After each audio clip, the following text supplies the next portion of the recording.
they're understaffed, most definitely, but they're doing a good job for what they have, and I give them nothing but credit.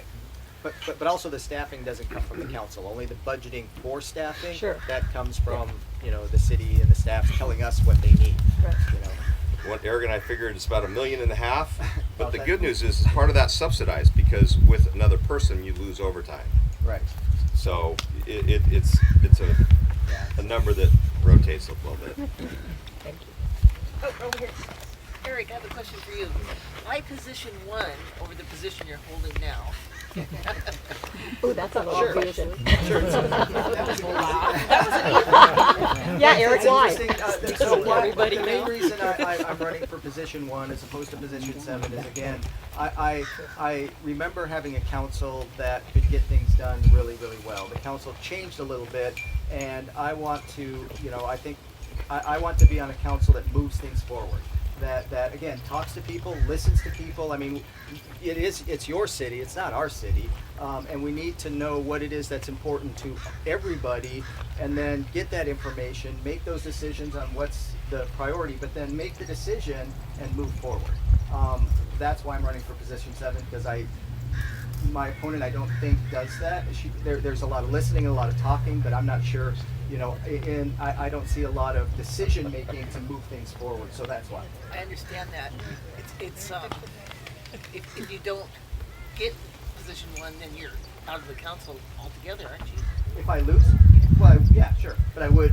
If I was running for 7 or 1, I'd lose anyway. I mean, yeah. Can you explain where it says short and full term on position 5?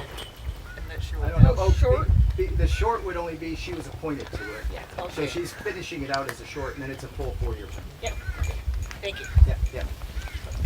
Does that answer that question? Yes, it does. So everything hinges on the budget, and every candidate has talked about the budget, and every candidate has said, I would like to fix this and fix that. My question is, where does the money come from that goes into the budget so that the budget can be spent? Oh my gosh, it comes from a multitude of places. So, Where do you want to start? So- it comes so from taxpayers. There's a hook in my question. Okay. And can Angie, the finance director, it's my perception that she can predict with pretty close certainty, she can project how much money is going to come into the budget every year. And so the follow-on question is, what happens when the council wants to spend more money than there's available? Now what happens? well, we wouldn't, because we have a $2 million threshold that we have to keep right As now long in as the we general keep our fund. threshold there. Yeah. So then beyond that, that's just deciding what's important. What I'll is the answer. food- We lay people off. You know that. Well, to be honest with you, though, we have a surplus now, right? So we are going to be spending more than we're going to bring in. We're going to spend up that surplus. Absolutely, we're going to have to in order to accomplish everything that needs to be done. So, but the thing is to not go below that threshold, and it's to rely on city staff to go after those grants that are out there. Use the city's money as match, so it leverages it even further, so we can do more. But in terms of where do we get the money, we get it from our taxes, we get it from our revenues, from permits. I mean, it comes Yeah, in the city, sales tax, the city property budget. tax. The city budget is about $30 million total. Of that, the majority of that is utilities, water. So, but about $9 million is the general fund that is discretionary spending that the council. That's the only money that we can work with to do anything. Is that $9 million?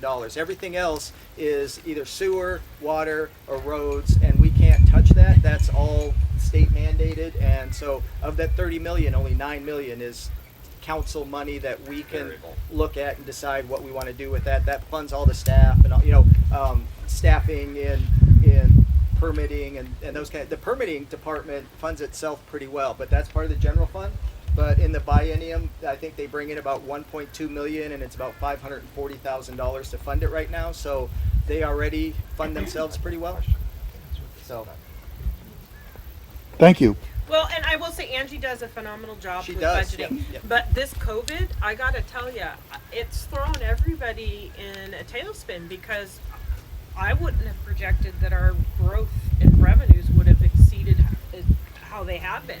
I mean, we became the playground, and people are moving into town that discovered our quiet little sleepy paradise for a while, and it is changing. But that's not something, I think if anybody was looking through COVID, we would have definitely downplayed our spending significantly, because who knew it was going to do this. So, but she's done a phenomenal job. This last 2 years has just been a bit challenging.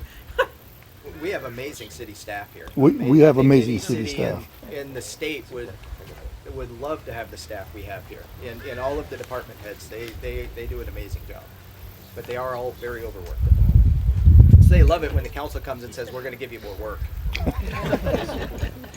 So I wanted to ask another follow-up with regard to the revenue sources. Several years ago, the city was involved with creating a wetland bank over at the Weatherwax property. Has there been any movement on selling any of those banking points at all?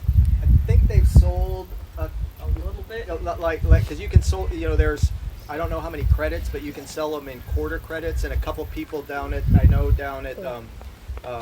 the jetty area bought some just to fill in their thing, but it's like $30,000. But all those credits are still there. I think the city's holding on to them Yeah. to use for potential projects that it may have with Yeah. the fire break, and maybe doing some different things Some that mitigation, require some yeah. work for mitigation. I don't know enough about it, because it's just been a short period of time, so it's one I definitely want to learn a little bit more about.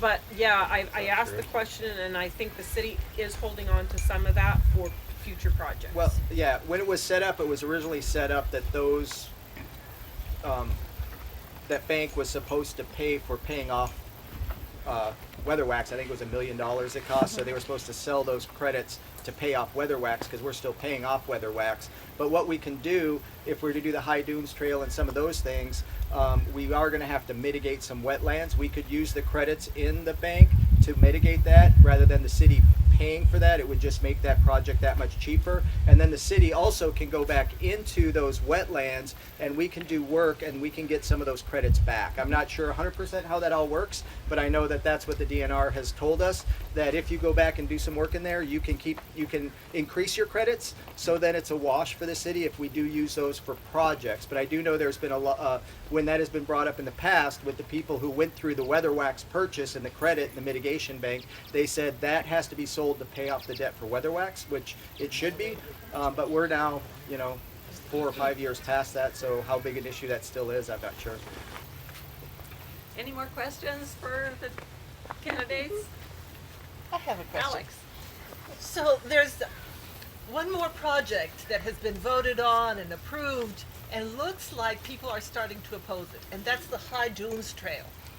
So my question is there anything that you folks can think of doing to continue it and not drop it, or what's your position there? It is moving forward. COVID stopped it dead in its tracks, but it is moving forward. We just have a public works director that's massively overwhelmed.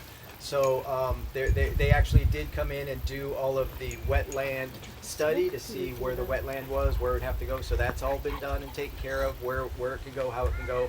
So, and I know it's going, it's in some state of development, but it's not stopping. People are, again, why are we doing that? If that's going to happen, we funded it. It is funded 100%. Again, state grants also from Damon to Chance Alamir. So that's not going to stop. One of the things that we did at the last council meeting actually was talk about forming a standing committee for public works. And I think that is a step in the right direction for council, because we can work with staff one-on-one and help get through the projects, and hopefully it functions in the same way our ad hocs do, is that we have enough trust in the council members that are assigned to that committee that can work through that. We trust that they've done the research, they bring it forward so that we can make an informed decision. I think that'll help move projects along a little quicker. So I think we're taking steps in the right direction. It sure feels that way. I haven't been on that long, but it sure feels like we're starting to get things done, and I'm excited about that, and that's a step in the right direction. I know it probably doesn't necessarily speak to the High Dunes Trail, but the council's starting to move and getting some help to the public works, so that's important. Let me add one quick comment to that too. Most of us came here originally as a tourist. I came here in the late 80s, and You know, the number one most important thing to me, even back then when I was in my 20s, was I wanted an ocean view in my hotel. So I came down and I got a room at the Grey Gull and had a great experience. When I lived on North Ocean Shores Boulevard at Windsong, I was in the second floor. I had a view. Right now, the least expensive rooms that you can rent in your hotels in Ocean Shores, second floor. There's no view. And if you want these hotels to be healthy, which then means he's the expert, refurbishing softs every 7 years and refurbishing 6 years, and refurbishing hard assets every 12 years. These hotels have to be healthy. You've taken away a third of their income, technically, by lowering the rack rate that they can charge for these second floor rooms. And when you go to a third floor in one of these hotels, have you noticed that it's not going to be long before that third floor is missing a view as well? We've got to address this for the health of our hotels, and that is the height of the scrub that's in front of many of them. I appreciate we're working on the fire breaks, and that's great, but that's about safety. I'm talking about not only safety, but if this is a tourism town in regard to hotels, we've got to help them, and we're going to have to address this scrub height.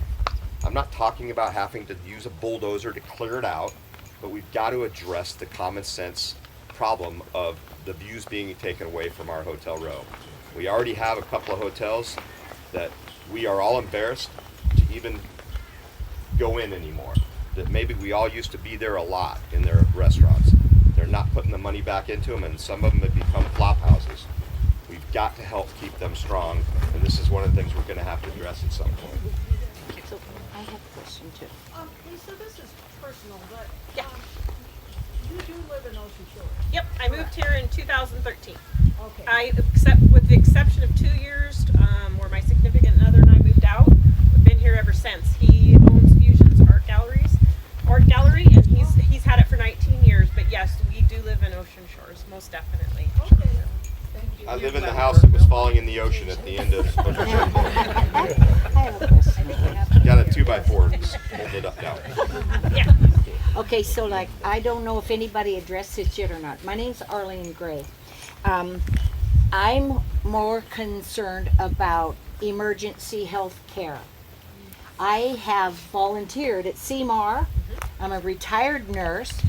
And when I was working for CMAR during this COVID for the vaccines and things, I didn't do that. I just greeted people.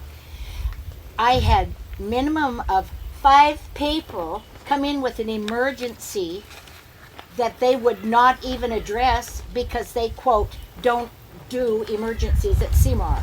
And we had to send those people to Summit Pacific in Elba to get emergency care. And you think, oh my gosh, I wanted to sit them down and take care of them right there myself. And of course I couldn't. And it just broke my heart to say, I'm sorry, but we don't do emergency here.